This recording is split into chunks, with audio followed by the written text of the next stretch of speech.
Living standards for indigenous people on par with third world countries, buttressed by a large population of unemployed young men in a warrior cohort, and easy-to-target economic infrastructure, all mean Canada has conditions for a potential indigenous insurgency. That's according to a new report penned by a former Canadian military officer for the MacDonald Laurier Institute, a think tank supported by corporate executives. For many Aboriginal people in Canada, but especially for First Nations women and children, life on reserve is dreary, dark and dangerous, wrote Douglas Bland in the report, Canada and the First Nations, Cooperation or Conflict.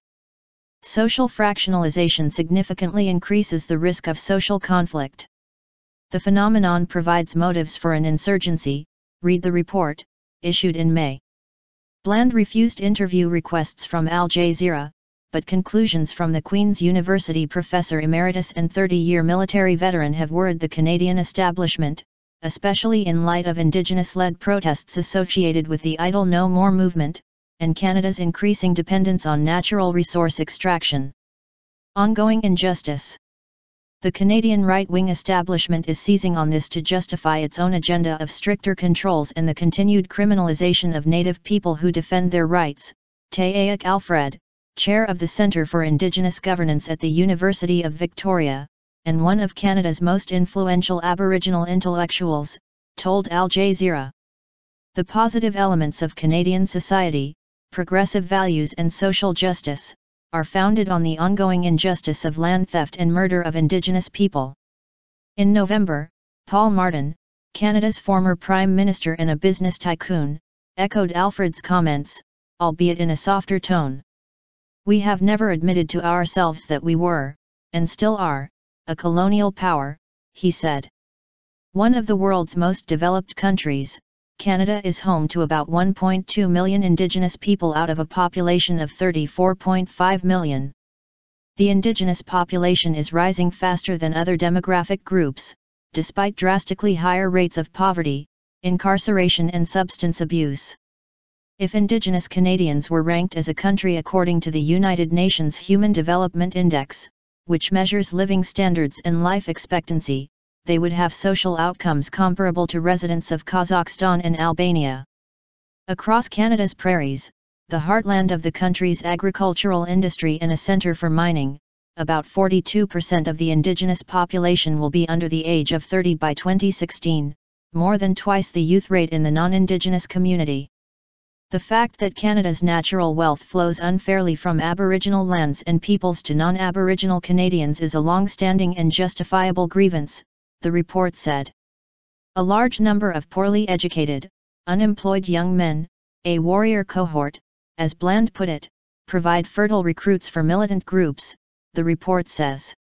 Using a formula first developed by researchers at Oxford University, Bland argued that the feasibility of unrest, rather than just root causes, could determine outcomes.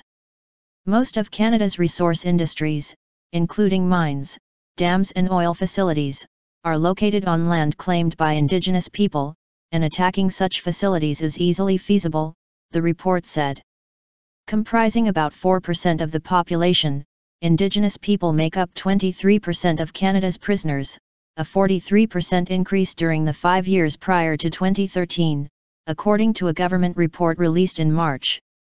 There is near universal acceptance that the status quo is unacceptable, but across Canada's coffee shops, factories, and even within the MacDonald Laurier Institute, there is no consensus on the causes. Other solutions. In a separate report for the Institute, former government senior economic advisor Brian Lee Crowley and Professor Kevin Coates paint an optimistic picture, far removed from fears over blockades, sabotage or a full-blown uprising. Blockades may be news, they wrote, but the new joint ventures, long-term training programs and successful Indigenous businesses are what will reshape our common future. They argue that Indigenous communities are ready to hit a sweet spot as a series of Supreme Court decisions on long-standing treaties will give them a larger stake, environmental and financial, in natural resource development.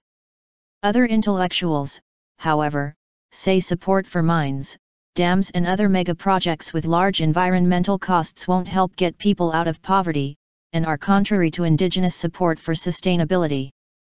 Crowley's argument is what the government has been saying for the last 150 years.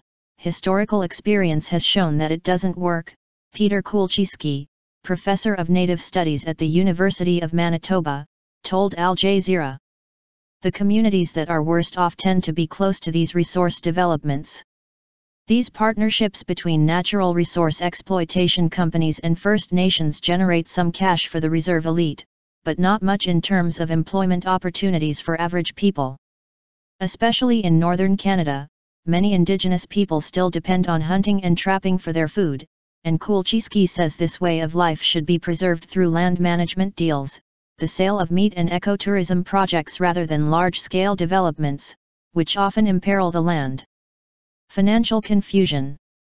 On reserves, the territory of Indigenous Canadians, property rights function differently than in other parts of the country, making it difficult for residents to buy and sell their homes or land because the territories are often administered through a form of communal property law.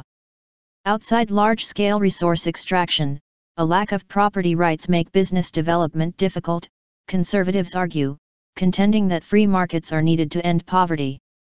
Many Canadians blame Indigenous leaders for the poverty of their communities, arguing corruption is rampant on reserves.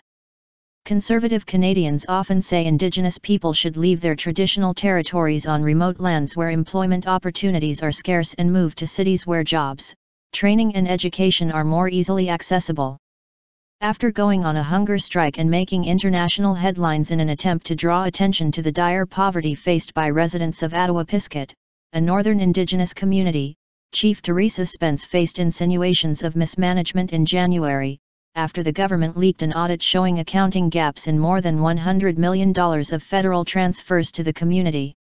Many Canadians say Indigenous people receive too much money from the federal government, but Kulczycki says that isn't true. The money comes to them from a separate envelope, so that's where the confusion comes from, he said.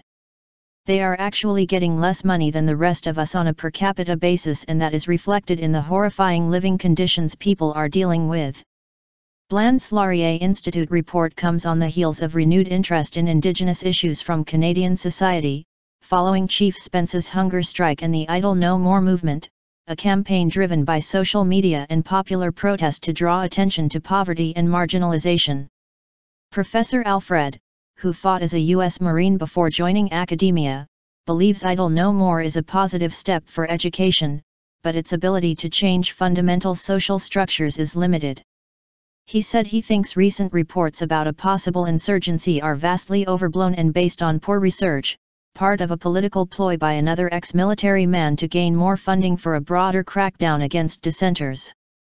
As an activist, I am hoping and praying for more militant action, Alfred said. But as a political analyst, there is no objective evidence that will happen. As it stands, all the evidence points to continued colonialism.